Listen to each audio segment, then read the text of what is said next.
Hey guys, in this video I'm going to explain Halloween 7, the HTML part only, and the CSS part will be in a separate video. So I want to show you what the actual exercise will look like once you're done with both the HTML and the CSS.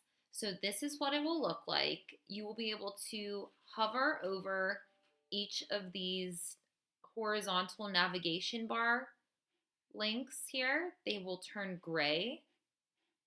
And this particular one, decorating ideas, will have a sub navigation menu drop down.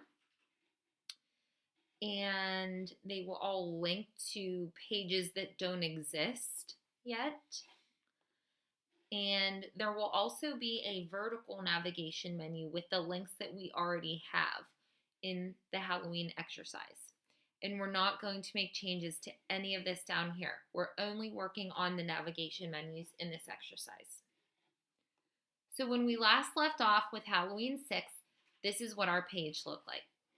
So we don't have any horizontal navigation menu, and we have these vertical links, but they're not in any kind of special menu format. And you are provided with these instructions for the HTML. So I'm not going to go through each and every step because they're, detailed here, but I will show you what it's supposed to look like when you're done with the HTML because it's not going to look right.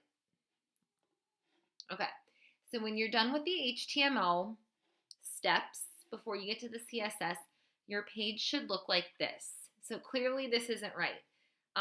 In fact, there's not going to be really any change to the vertical navigation menu, and then you're going to have this list at the top of the page. Remember that we build navigation menus using unordered lists. So that's exactly what you're going to see when you're done with the HTML portion of this exercise.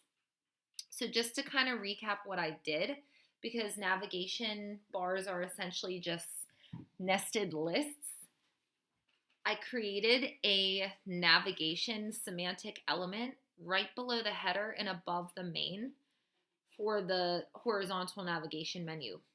And then I created each of the list items as links because that's what they're going to be. And notice in this first one, I created a class called current. And then nested within the decorating list is another list. That's that sub menu that we see right here. So this is a list within a list. And then down here, all I did is inside the aside, I created a nav semantic element. You want to make sure you put that right below the aside tag and above the UL tag that is already there. And you also want to make sure you create an ID for this called nav list because that's how we will refer to it when we're formatting in the CSS. Same thing for the horizontal menu. That's going to be referred to with the ID of nav menu. So this is what it should look like when you're done with the HTML portion. And I will cover the CSS in a different video. Let me know if you have any questions. Thanks, guys.